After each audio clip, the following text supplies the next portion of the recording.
Buenos días, buenas tardes, buenas noches, depende de dónde y cuándo estés viendo este video. El objetivo el día de hoy es hablar sobre Faustino Valentín Quiroga Sarmiento, más conocido como Domingo Faustino Sarmiento, expresidente argentino, ex gobernador de la provincia de San Juan, educador, padre del aula, político, militar, entre otras profesiones, obviamente también periodista, un montón de libros escritos. Bueno, vamos a tratar de resumir, como siempre, su vida en la menor cantidad de tiempo posible. Hay que decir que Domingo Faustino nació el 15 de febrero de 1811, aunque algunos historiadores afirman que habría nacido el día anterior, el 14 de febrero, y por eso es que le pusieron el nombre de ese día, Faustino.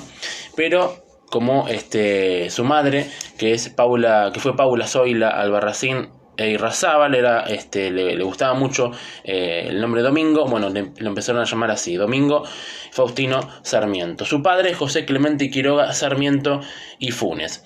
Desde muy joven, Sarmiento, que nació en la provincia de San Juan, en uno de los barrios más pobres de lo que hoy es la capital sanjuanina, en el barrio del Carrascal, fue educado por su familia. Básicamente fueron sus tíos, José Manuel Quiroga Sarmiento, también José de Oro Albarracín, y le enseñan a leer a la edad de 4 años. Unos años después asiste a una de las escuelas de la patria que se habían hecho a partir de la Revolución de Mayo y en las postrimerías de lo que iba a ser la Declaración de la Independencia en 1816, ambos acontecimientos que ya lo hemos explicado en otros videos. Una vez que Sarmiento sigue desarrollándose en cuanto a todo lo educativo, la madre le sugiere que vaya a estudiar, que siga estudiando en Córdoba. Sarmiento rechaza eso y decide solicitar una beca en un colegio moral aquí en Buenos Aires. Esta beca le es denegada porque las becas solamente se les daban a las personas que tenían a alguien que les pudieran ayudar en eso, o sea, una especie de padrino político, o a la gente que pudiera pagarlo. Como Sarmiento era muy pobre, no lo pudo hacer. Esto le genera un conflicto, obviamente, porque no es aceptada su beca, y empieza a hacer lo que sería toda su vida, autodidacta. Comienza a estudiar por su cuenta. Con un ingeniero amigo va a aprender todo lo que es matemática y demás. Con su tío va a aprender un montón de cosas relacionadas a la teología, historia, todo eso. Por su cuenta va a estudiar él solo francés, y ya más de joven, un poco más de jovencito, va a estudiar solo también lo que es la vida de lo que era Roma, lo que era Grecia, bueno, todo eso también, para ya empezar a formarse como educador. Poco a poco va a ir creciendo, y ya cuando tenía alrededor de 15, 16 años van a sumarlo a lo que es el Partido Federal, a las filas del ejército, y por serias desavenencias él termina saliendo de esto y se suma al Partido Unitario, que va a ser el que va a defender todo el resto de su vida. Esto va a generar un conflicto también en él porque, claro, siempre luchó después contra lo que es el federalismo.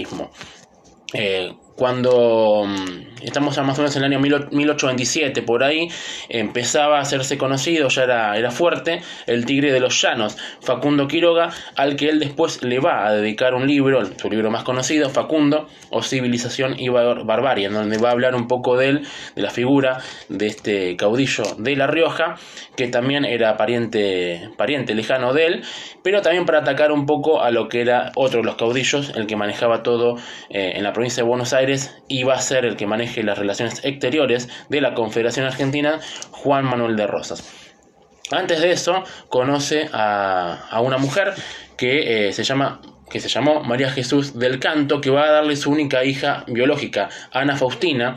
Esta chica, María Jesús, muere en el parto, y después la hija de Sarmiento va a ser educada, va a ser criada, si se quiere, por su abuela, porque él nunca va a quedarse quieto, nunca va a estar en un solo lugar durante mucho tiempo, porque ya arrancaba también todo lo que era la lucha en cuanto a el periodismo. Él escribía contra el Partido Federal Y también cuando fue la primera de los primeros de sus exilios a Chile en 1831, porque los unitarios habían perdido contra los federales. Una vez que va a Chile, trabaja en distintos diarios, y después de una serie de problemas en cuanto a la salud, le solicitada junto a su familia que se le permita volver a San Juan al gobernador de ese momento, Nazario Benavides, más o menos en 1835. Les ha aceptado esto y vuelve a la provincia en 1836.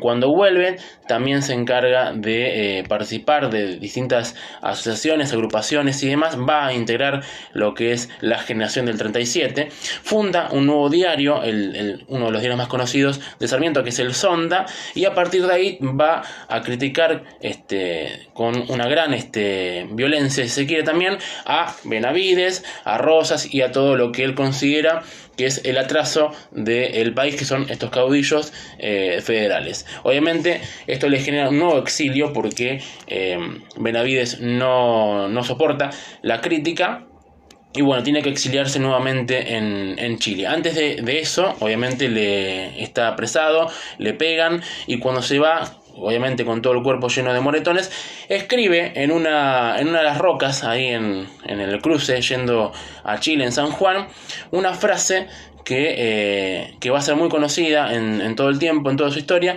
que las ideas no se matan o las ideas no pueden ser asesinadas con un fusil.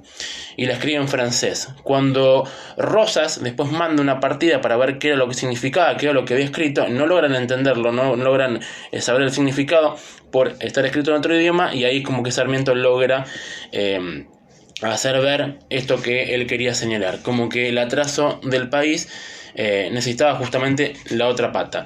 Por un lado la civilización que él consideraba que era la ciudad o la parte europea, la parte del exterior, y por otro lado la barbarie, que él consideraba que era la zona rural, o sea, todos los caudillos, y esto, el tema del atraso.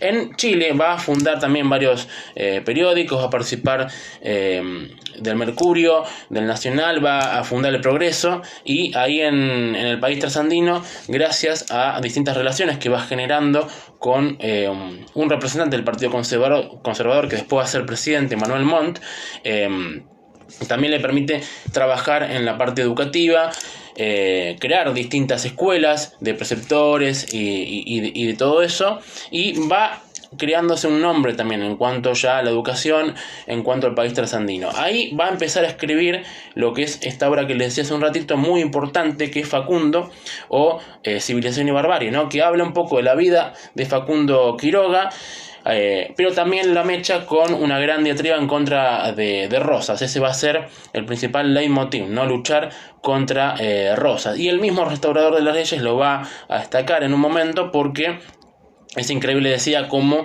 lucha Sarmiento, ¿no? Era más duro la pluma que la espada.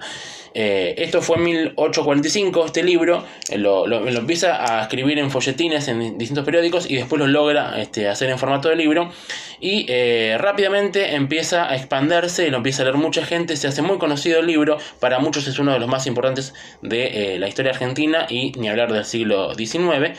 Y obviamente como Sarmiento era muy criticado, estaba considerado como uno de los primeros unitarios para Rosas, no podía traer el libro en persona, entonces lo que hacen es mandarlo en paquetes y le ponen una sustancia, una especie de medicamento muy, muy feo, muy malo para el olfato. Entonces nadie abría el paquete, y así empezaron a llegar en forma clandestina los primeros ejemplares del Facundo.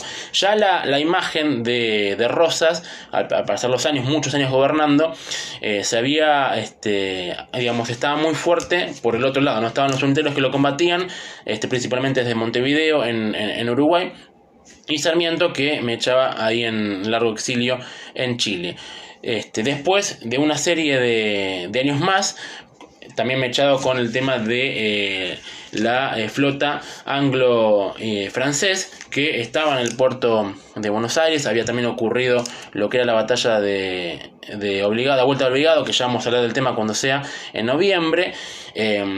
digamos, la imagen de Rosas estaba consolidada, pero también mucha gente, o sea, lo que decía era que era muy tirano, muy dictador, estaba respaldado en lo que era la Mazorca, que era una organización que tenía Rosas, que lo que hacía era detener, hasta incluso matar a opositores, y por eso es que se va generando este caldo de cultivo hasta generar el 3 de febrero de 1852 en la batalla de Caseros, donde Urquiza va a ser el que nuclea todo un ejército grande de Entre Ríos, Corrientes, Uruguay, Brasil, y le va a ganar finalmente a Rosas, terminando con su gobierno y yendo a lo que es el proceso de organización nacional. Sarmiento se va a unir a este ejército como cronista, va a ser el que va a escribir todo lo que va ocurriendo en esta campaña del ejército grande hasta culminar en este 3 de febrero que les comentaba recién.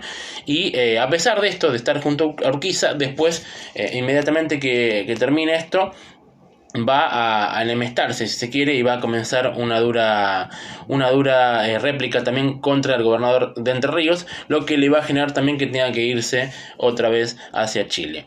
En el medio también comienza lo que decíamos recién de la organización nacional para finalmente decretar una constitución, y va a tener una diferencia con Juan Bautista Alberdi, que es el creador de las bases en las cuales se utilizaron para la constitución argentina, y bueno, él le va a responder con una serie de cartas, una serie de epístolas, 101 de Sarmiento y las cartas quillotanas de Alberdi.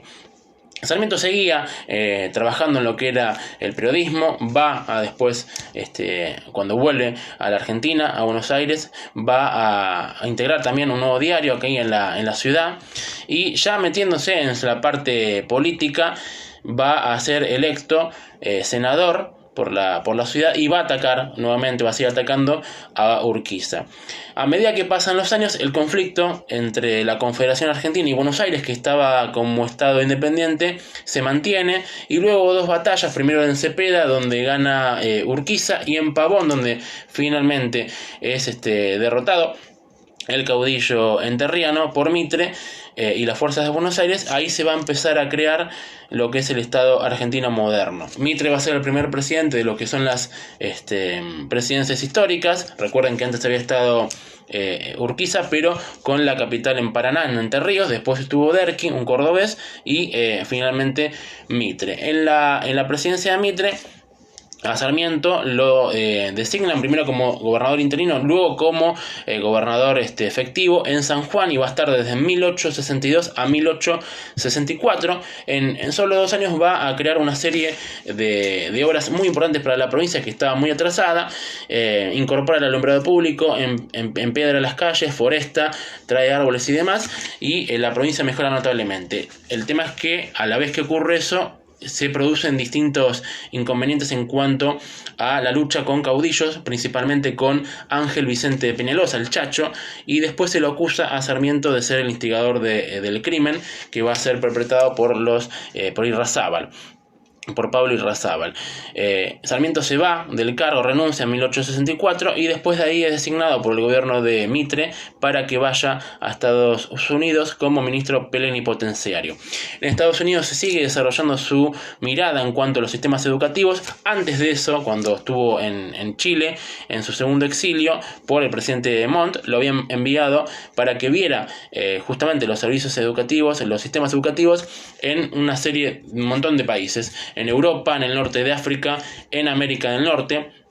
Va a recorrer un montón de países de Europa: España, Francia, Italia, Suiza. Va a estar en Canadá, va a estar en Estados Unidos. Antes va a pasar obviamente por Montevideo en Uruguay, por Río de Janeiro, y también, como decíamos, por el norte de África. Y en Francia se va a reunir con el general José de San Martín, en donde él vivía en ese momento, que era en Granbourg, y ahí va a tener una serie de charlas con él. Obviamente, como la forma que tenía de ser Sarmiento, hasta lograba que el padre de la patria se enojaran en algunas cosas, porque bueno, él era muy, en cuanto a su discurso, era muy duro, y se enfrentaba con quien sea, ¿no? Bueno, después que regresa, ahí va sumando todo lo que fue viendo en estos países para aplicarlo finalmente después cuando sea presidente. Esto va a ocurrir en 1868, en la segunda de las presidencias históricas, luego de Mitre, que venía muy decaído por lo que era la guerra del Paraguay, la Triple Alianza, que no terminaba, y fue electo con una gran cantidad de números en cuanto a los electores, gran cantidad de números Sarmiento, con el presidente que va a ser Alsina. En la presidencia de Sarmiento se puede decir que hubo una gran cantidad de obras, la verdad que desarrolló muy bien al país, generó el primer censo nacional en 1869, donde decretó que Argentina tenía poco menos de 2 millones de habitantes, comenzó a desarrollar el ferrocarril a gran escala, gran cantidad de kilómetros, cientos de kilómetros, fundó alrededor de 800 escuelas en todo el país, también producto de lo que era la guerra del Paraguay, que finalmente se termina en la presidencia de Sarmiento en 1870 con el total aniquilamiento de Paraguay, y tanto Brasil como lo que es Argentina van a sumar territorio. Después de que se produce esta guerra, claro, vuelven los contingentes de allá de Paraguay y se produce una gran enfermedad de cólera que va a ser conocida como fiebre amarilla, y mueren alrededor de 14.000 personas. Esto genera, obviamente, que se empiece a analizar todo para hacer el tema de las cloacas, para hacer el tema de la salubridad y demás, para que mejore la vida de la gente. Después de esto, que se termina la guerra del Paraguay, Sarmiento también genera un montón de cosas relacionadas al ejército. Se crea el Colegio Militar de la Nación, aquí en el límite entre Morón y 3 de Febrero, que va a ser el lugar donde van a instruirse los futuros oficiales de la patria. También se fomenta la industria naval y las escuadras para estar atentos ante lo que va a ser Brasil, porque después de la guerra contra el Paraguay hay que estar atentos a lo que va a ser el país vecino.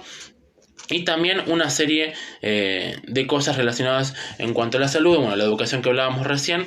O sea, Argentina mejora notablemente desde 1868 a 1874. También en cuanto a los cables telegráficos, mejora mucho también en eso. Se genera el primer cable hacia Europa. Entonces la conectividad de Argentina mejora. Después de esto, Sarmiento va a apoyar la candidatura de Avellaneda, que era uno de sus ministros, justamente en educación, y Avellaneda logra ganar la elección junto con los electores en 1864, venciendo a Mitre, con el cual Sarmiento también ya estaba medio enemistado. Después, en el gobierno de Avellaneda, Sarmiento va a ser senador nuevamente, en este caso por San Juan, y después, en los últimos años del gobierno, ya cuando estaba más cerca de 1880, en el año 1869, va a ser ministro de Interior por muy pocos meses y después renuncia. En la etapa, ya pasando la etapa de Rosas, a Sarmiento lo designan en un momento superintendente de escuelas. Va a ser uno de los promotores de la ley 1420 de educación laica, obligatoria y gratuita. Después renuncia a este cargo porque se enfrenta también a Roca y empieza a castigarlo con críticas desde lo que va a ser el último de sus diarios, El Censor. Una vida plagada, la de Sarmiento, por permanentes críticas a quien se le cruzara encima. Había historiadores que dicen que lo llamaban el loco justamente por esto, porque todo el tiempo no tenía tapujos en decir lo que pensaba y lo hacía. Me estaba olvidando que en su etapa como presidente se produce el asesinato de Justo José Urquiza. Él lo va a visitar a Entre Ríos, recibe el apoyo de Urquiza y un tiempo después es asesinado por la gente de López Jordán, porque lo consideraron un traidor a las causas federales. Ya el Partido Federal no era lo que era antes, y bueno, es asesinado Urquiza. Después también la gente de López Jordán va a intentar hacer un atentado contra Sarmiento en 1863 en lo que hoy es Corrientes y Maipú, intentando tirarle un explosivo a la carreta por donde circulaba, pero como él ya tenía una fuerte sordera, no escucha el sonido, igual se le traba el trabuco a los enviados para matarlo, y finalmente es derrotado a toda la gente de López Jordán. Vamos a decir ahora, para no olvidarme de ninguno, la cantidad que tuvo la cantidad de libros que escribió Sarmiento. El primero fue Mi Defensa, en 1843, donde justamente se defiende de unas opiniones, unas críticas que había tenido de parte de un cónsul de Chile en San Juan. Después viene el más importante quizás de su vida, Facundo, o Civilización y Barbarie, donde justamente analiza, como les decía, esto a los caudillos. Es un ataque concreto y duro a Rosas. Vida de al lado, método gradual de enseñanza para leer el castellano, viajes por Europa, África y América, esto que les decía recién de los viajes que hizo por todo el mundo, de la educación popular, un diario de gastos que, digamos, esto no sé si fue publicado, digamos, era algo que él llevaba más que nada, pero muy interesante también por todo lo que gastaba. Argirópolis, donde va a hacer una especie de pedido para que haya una confederación entre Argentina, Paraguay y Uruguay, y la capital estaría en la isla de Martín García. Bueno, obviamente esto no se concretó. Recuerdos de provincia, una autobiografía donde analiza parte de su vida hasta ese momento. Campaña del Ejército Grande, lo que había sido boletinero del mismo. Las 101, estas epístolas que había tenido con Alberti, que le responde con cartas quillotanas. Comentario a la constitución de la Confederación Argentina. Memoria sobre educación común. El Chacho, la vida de Ángel Vicente Peñalosa. Las escuelas, bases de la prosperidad. La infancia y educación de Abraham Lincoln. Conflictos y armonías de las razas de América. Y vida de Dominguito, que es el hijo que él va a adoptar cuando va a estar con una mujer con la que tiene una relación. Benita Martínez Pastoriza, él le da su apellido a este chico, Domingo Fidel Castro Calvo, que era obviamente hijo de otra persona. Después de esto, va a tener distintas relaciones con una chica de Vélez Sarsfield también, y una vida también licenciosa en cuanto a esto, ¿no? Porque muchos dicen que tuvo bastantes relaciones y demás. Otra de las cosas que no me quiero olvidar, que fundó la CONAVIB, esta comisión de las bibliotecas populares. Inició la metrología también en el país, también fue el introductor del mimbre, fue a implantarse aquí en el delta del Paraná, y trajo las primeras semillas de nogales pecan. O sea, una vida pensando todo el tiempo en mejorar, que mejore estas tierras, obviamente no exenta de polémicas, ¿no? Porque también muchos de sus detractores hablan de que no les gustaba los gauchos, no les gustaba la gente de campo, pero obviamente analizándolo desde el siglo XXI hay que ser un poco más claros al respecto, porque otros dicen que en realidad no es que atacaba a los gauchos, sino que lo que atacaba es la forma que tenían en ese momento lo que era el Partido Federal, ¿no? Él fue siempre muy identificado con el Partido Unitario, y si se quiere ambos tenían una coincidencia, porque digamos que el Partido Federal, capitaneados por Rosas,